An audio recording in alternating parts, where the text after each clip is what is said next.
Seeing you all. So I'm Mika Tammenkoski. I'm CEO and co-founder of Metacore Games. Today I'll be talking about developing and leading a fast-growing game company.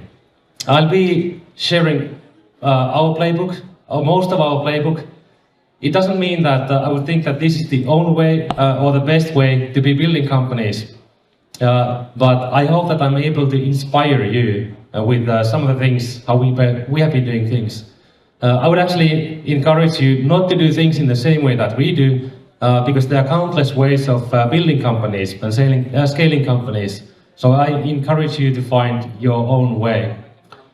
A bit more about myself and my background. So I have been working in games for more than 25 years by now. I started in '96 working for a company that was focusing on AAA games, PC and console games.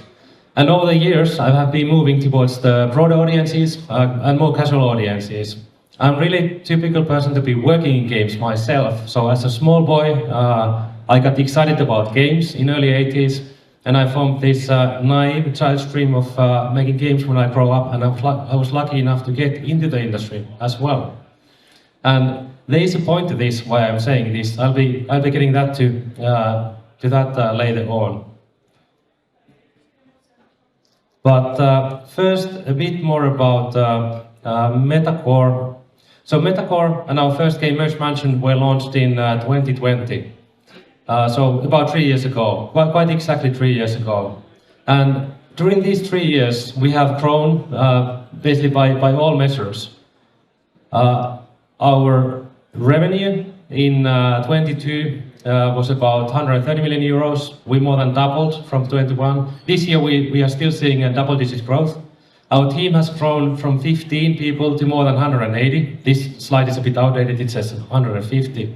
And to date, Merge Mansion has been downloaded more than 50 million times. All this being said, I feel like we are only getting started on this path.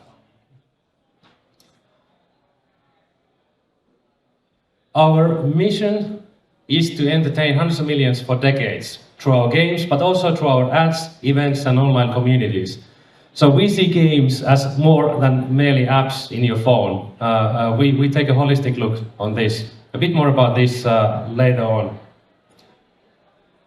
And our goal is to be building a portfolio of hit games. So we really want to be making games that appeal to wide, large audiences. We have one such game at the moment out there that we are operating, Merge Mansion. We have 3 other game teams working on 3 other unannounced games. One of the teams is working on Everdale, which we acquired from Supercell earlier this year. And as you might have seen, we recently also expanded to Berlin, and we are really excited to be here and become part of the games industry in Berlin, and be an active player in developing the industry also forward. But then to the topic of the day. How do you build, scale, and lead a team during exponential global growth? Here you can see the downloads for Merge Mansion that have been on exponential path. This pretty well also aligns with the growth of the team. I could be talking about this topic for days. You can come grab my sleeve afterwards if you want to continue, dive deeper into some of the areas. But today I'll focus on 3 key areas from Metacore's and Merge Mansion's journey so far. There's culture, talent acquisition, and onboarding and retention. And there are also 5 explicit lessons that I'll be sharing today. To begin with, laying the foundations, we'll begin with culture, the most important part of the picture. Company culture lays the groundwork for creating hit games and leading high-growth teams. Your culture acts as an umbrella for almost everything that happens in an organization, and it also shows direction that you want to go to. So what does that mean in practice? For us, we talk about us being the game company where players are the closest thing to a boss. This is one way that we summarized our culture. It's something that we have used since our launch in 2020, and it still holds true today. This is our guiding North Star. It relates closely to our way of making games based on what our audience wants. I believe generally in the games industry, we understand our audiences actually quite little. We should be forming deeper understanding of our audiences, really understanding why do people play, what do they get out of our games, and that's what we are trying to focus on.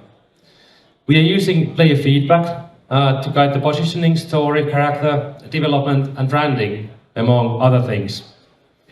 This also, in a great way, summarizes what we are trying to achieve, all of our employees as well.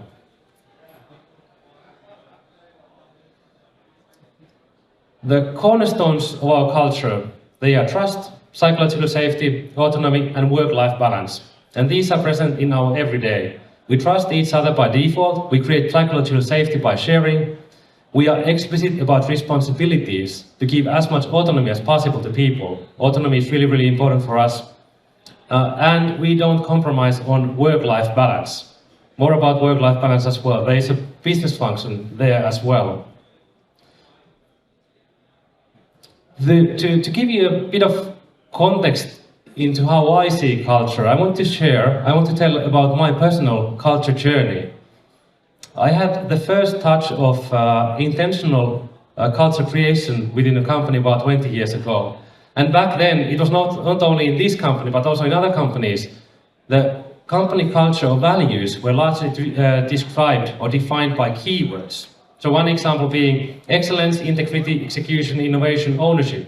This was one set of values. And back then, intellectually, I understood what we were trying to do, but I didn't really see the value because there was a huge gap between what we were talking about and how the company actually was functioning. And therefore, in the end, I actually didn't care that much about the culture, even though I felt that it's important. But then in 2009 onwards, Netflix culture deck started spreading around in the internet. I, among others, read it, and I actually felt inspired. I didn't feel like this would be a culture I would want to be working in, but I felt inspired by how they described their culture. Then there was a Valve handbook for new employees that started spreading in the internet from 2012 onwards. I read that. Again, I didn't feel like this would be the kind of culture that I would want to be working in, but I saw that there was something there. I felt inspired. And I understood that you have to really feel the culture. It has to feel meaningful to you. And now it feels obvious to say it. But back then, this was a revelation for me. When we foresaw that we need to start scaling the company in early 2020, we knew that we also need to have our culture in writing as well. So we need to define the kind of culture we want to achieve, we want to have, and we need to have it in writing and have it in long form. So that's how we ended up with the Metacore Culture Agreement. In early stages, it was not called Culture Agreement. It was a culture memo. But nevertheless, it described our culture. We realized back then that culture is not static. It's not something that we define once and then that's it. The environment around us is changing, we are learning. So the culture has to also evolve. How could it stay intact if the world around us is changing and we are learning more? We not only learned that, but we also realized that part of the culture is set in stone, but part of it is also aspirational. It should describe what we aspire to be. So not only what we are at the moment.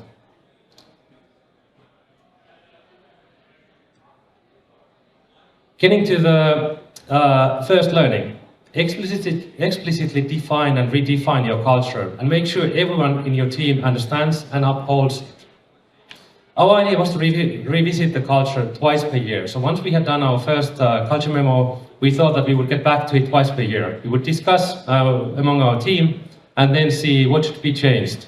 Should we add something, remove something, change something, or where are we heading with the culture? That turned out to be unrealistic. We have managed to do a culture refresh every 1.5 years so far. We just did it in our offsite last August with the whole company. We got really great insights on where we are heading with our culture. From now on, our goal is to do such a culture refresh once per year. Let's see whether we manage doing that. It is a lot of work. It's a heavy work, but it's super important. Originally, the idea was that this document is only for the people, only for the ones that work for Metacore. But we soon realized that when we are doing recruiting, we have to share the agreement with the candidates, because then they get an idea of the kind of company we are, and the kind of culture we have, and the kind of culture we aspire to have in the future. And then people can decide for themselves whether we are the place for them or not. And yes, as said, nowadays we call it culture agreement, because we realized that whenever people join Metacore, they have to sign the culture agreement, because this is the culture we all want to live and uphold too.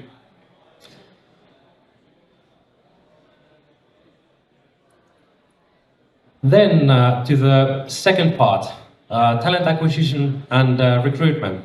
So part of exponential growth is acquiring new talent. We underestimated how much talent we need. When we started scaling Merge Mansion 3 years ago, we thought that we can keep the team a lot smaller. We couldn't.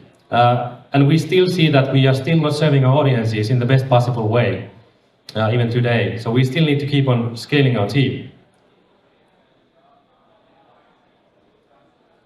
When we launched Merge Mansion 3 years ago, we were a team of 15 people, 15. And in the past 3 years, we have grown the team to over 180. Before the end of the year, we will be more than 200 people. If you count it, that's on average more than 4 people every month for the past 3 years. That's a lot of growth. So safe to say that we have done our fair share of recruitment. When it comes to recruitment, and when it comes to scaling companies, we have been lucky in many occasions, and oftentimes you don't even realize how lucky you were, except that then you can see it in hindsight. One of the lucky accidents that we had was that at one point, Supercell is our investor, our sole investor, and at one point I started paying attention to how many internal recruiters they have. And I started counting, because there were so many of them. And I ended up having a figure of 5% of the headcount were internal recruiters. 5%. And I really didn't understand why, but I did understand that if recruiting is so hard for Supercell, with all their brand power and with all their games, it must be super hard for everybody else, including us, like no-name company. Like how can we attract talent? So then I made a mental note that we really have to pay attention to and invest into recruiting. And when we started looking for our first people lead, we wanted to find someone who was experienced in recruiting, because we didn't. I had done recruiting, my fair share of recruitment before, but I realized that I understand so little about the space that we need to find someone who really understands how to do it. And that was the exact right thing to do. So, learning number 2. Talent acquisition and recruitment teams must be among your most important early hires. This was a really one of the lucky accidents that we had, that we understood that we need to invest in the recruitment early on. And I would say that it's been definitely one of the key success factors for Metacore and Merge Mansion. Without this, we wouldn't be where we are today. Most of the people who work in talent acquisition team aren't from the games industry either. They come from outside. They are specialized in people ops, recruitment, sourcing, and so forth.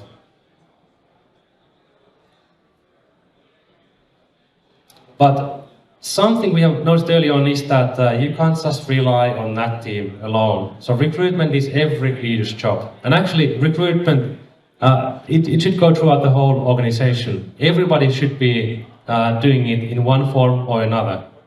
At least they can influence how it's being done. Some of practical examples. A big part of attraction is communicating our culture and our employer brand, be it through social media presence or how we act at events where we are present. How do we act? How do we work together with the industry and with the communities? It's also important to note that like I said about the culture agreement, sharing it early on, our culture is not for everybody, but for certain kinds of people, it is the ideal environment to work in. So for them, it resonates really, really well. So it's important that we all live and breathe our culture and also communicate that in a consistent way. Our team participates actively in gaming events, recruitment fairs, tech events, and so forth, both locally and internationally. And this helps establish Metacore as an employer of choice. It builds Metacore's employer brand. Something we have been quite vocal about is the type of talent we want to attract. It's just not from the games industry, but from the creative and tech industries at large. And we prioritize this theme in all our communications and we repeat that message. I started off by saying that I'm the kind of person whose roots are deeply in the games industry. I was passionate about making games. I had this naive child's dream of making games. The roots of the industry are in people like me. And it makes sense to learn some of these things by doing, like programming or making art or game design. There is no precedent for doing these. But then again, if you look at the industry maturing and growing up, there's a lot of talent that we need to run a global game as a service. We need marketing talent, we need the service talent, and so forth. And these people most likely are not coming from inside games because the history of the industry is such short. So we need to also be prepared to be bringing people into the industry from outside of it.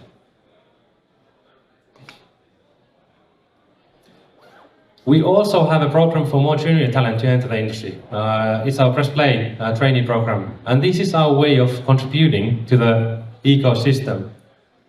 When I started working in the games industry, I was lucky enough to get into the industry. The number of games companies in Finland back then, there were two basics that you could imagine you could be working for.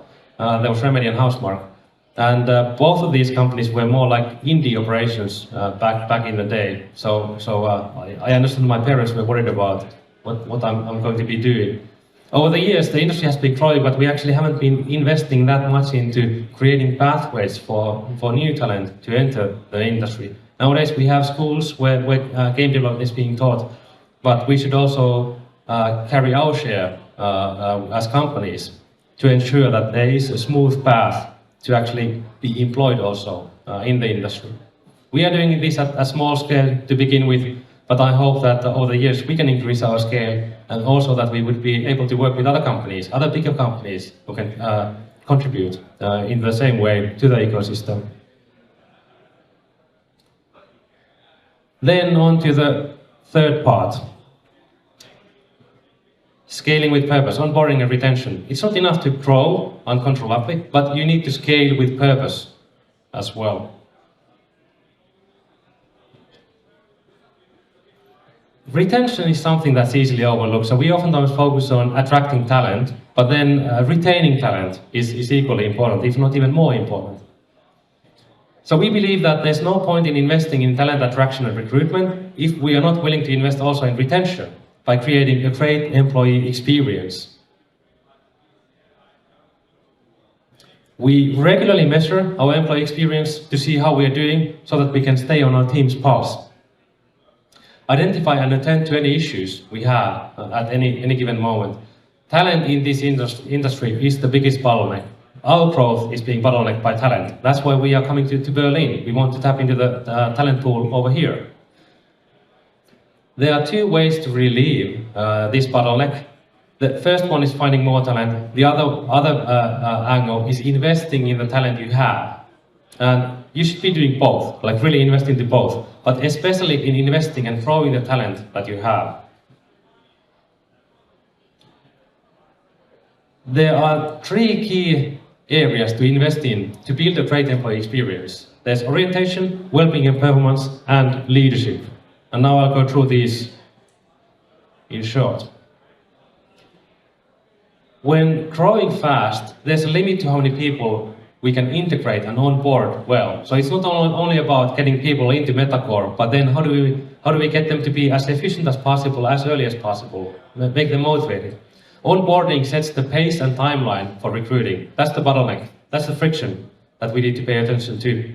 And remember that you are not just onboarding the tasks, but you are also onboarding to our culture. So our culture is really aspirational for many. But then how do we live and breathe it in action? We really have to do our share of onboarding people also to that, to the practicalities of the day-to-day work.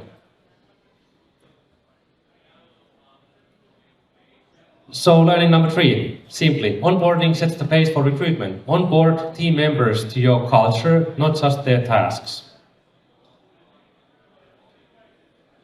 A crucial part of our employee experience and retention is performance and well-being. Performance and well-being,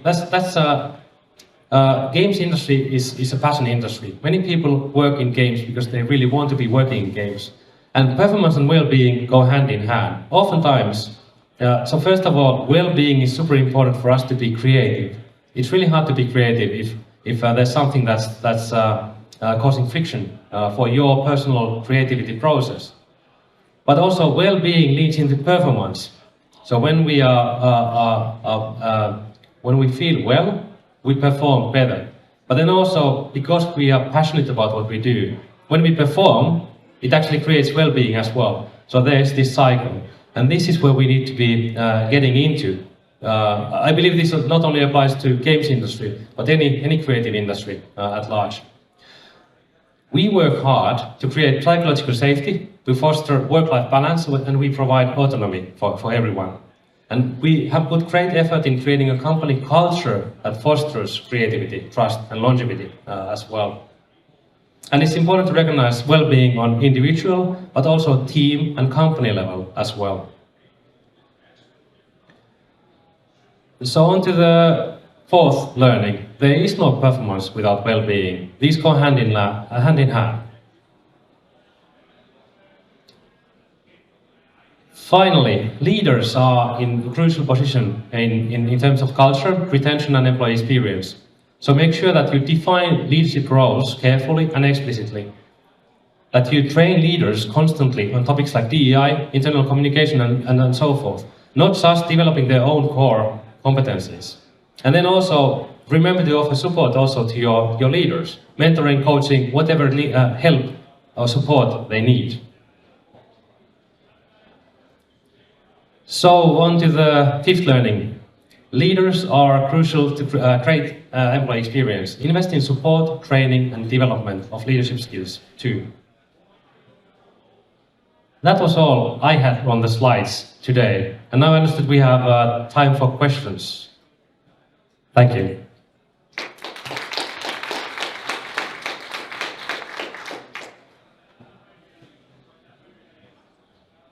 How does it work?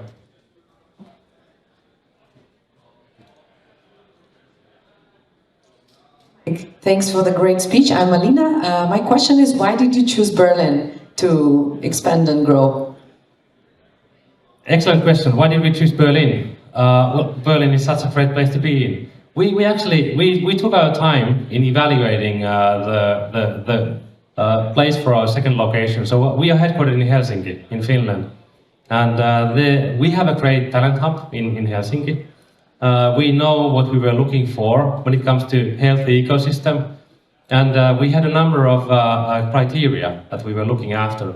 And Berlin ticked most of the boxes in there. And as I said, I'm super happy to be here. We didn't really know what to expect, but we have had a really warm welcome so far. We really want to also contribute because I truly believe that the market is still immature. We are such a young industry. If we look at mobile games alone, mobile games have existed for a bit more than 20 years. If we start counting from 97 when Nokia brought Snake in their phones, but also if you look at the past decade of free-to-play, how drastic changes there have been. We are such a young and immature industry, and we have to work together to take the industry to the next level, and the level after that, and the level after that. I believe that there will be decades worth of development, and it's best to be done together. And I really hope that we can also contribute to the ecosystem here in Berlin and open the dialogue of what we can do together to take ourselves to the next level. Thank you. Thank you. And I was wondering if you could expand a little bit on remote work and how you keep the culture with people not being in Finland. And yeah. Excellent question. Yeah. So, I feel like the remote work or the hybrid work that we talk about today, it's such an interesting topic. Before pandemic, there were a lot of downsides, of course, to the pandemic, but there were also some of the learnings. The biggest learning for me have come through the pandemic. Before pandemic, I wasn't a big believer in remote work actually at all. So I thought that we have to be meeting in person, be in the same place to be able to efficiently do the work. Through the pandemic, we were forced to be working remotely, and I learned that actually remote work works really well, the kind of hybrid work that we are in today. I also learned that remote work doesn't work for me personally. I get energy from people. I want to be among other people, and I want to experience. I really literally get energy from people. If I'm at home, I don't get that. So I want to be among people. But we are, as individuals, we are different, and we have different needs. And especially when it comes to creative work, we have our own set of requirements. I have programming background, so I know like what are the requirements for me when it comes to creative work. How do I really get into the flow state? And it differs people to people. So when it comes to the remote work, we believe that we have to meet in person for the creativity to happen, for the magic to happen. But then when we do the executional side of the work, when we need the space where we can really get into the flow state, then that part of the work should be done where it suits us the best.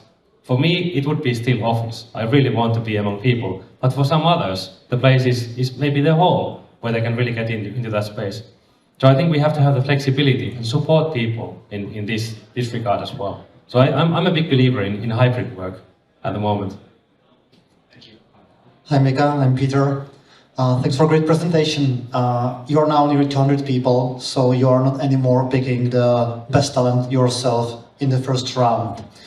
How do you make sure that you are still able to identify those, as Steve Jobs calls them, misfits? Those people who are super talented, but maybe not filling the box or the job description perfectly, but they can actually do tremendous work for a company. How can you motivate and educate recruiters in the front line to spot these misfits and push them to the hiring process? Yeah, this is an excellent question and actually really hard to answer. It's my current problem now, how to motivate my team to spot these individuals who are a bit special. Well, it's also, for me personally, this is a really tough subject because there's been in Silicon Valley. I used to look up to Silicon Valley a lot and draw learnings from there. Until I was brave enough to find my own way and find my own values. But in Silicon Valley especially, there is the talk about these misfits and how you should do everything to enable their output for the company. But actually, I believe it's the opposite way. I think we are first and foremost looking for team players. So in our books, if we think about the team player skills, social skills, technical skills, the social skills for us, they come first. And then it's about the technical skills. Because making games is about teamwork. You have to be a team player. And we have to, first and foremost, we are here for the team. I'm here for our team at large. And that's how I see about these things. So there are certain rules that we have to have for all of us to be able to work, to ensure psychological safety, to have a safe environment. So depending on how you define misfits, because then it's about the scale. Oftentimes, things are not black and white, even though they are seen that way. So that's what I've been meaning that our culture is not for everybody, and that's fine. It doesn't mean that we would be wrong or the candidate would be wrong, but it's just that we are not a fit. So there are places for everybody, and we might not be the place for all of these misfits, for some of them, but not for all of them. Thank you very much.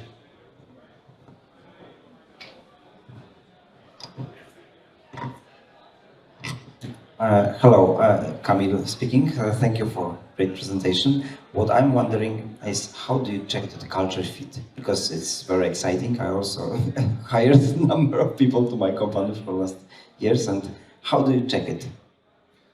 It's again excellent question. Questions are getting harder and harder. Maybe we have to stop after this one. So culture fit. First of all, I would talk about should we be talking about culture fit or culture add? Like I said about the roots of the. Did this? Yes, it works.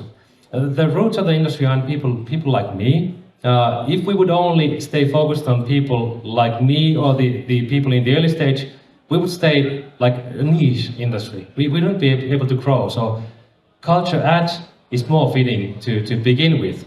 But then also like how do you even measure culture add? Because part of the culture add is also culture fit. We have a recruitment process is really, I get a lot of praise for a recruitment process.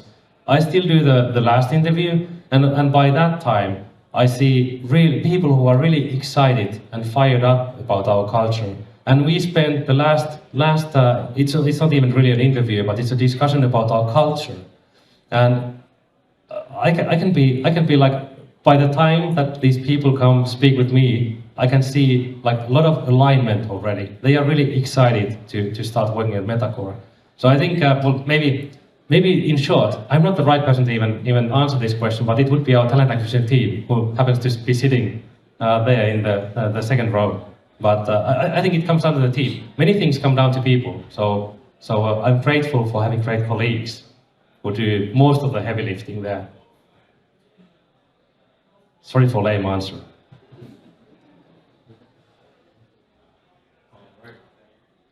All right, I think that was it. Thank you.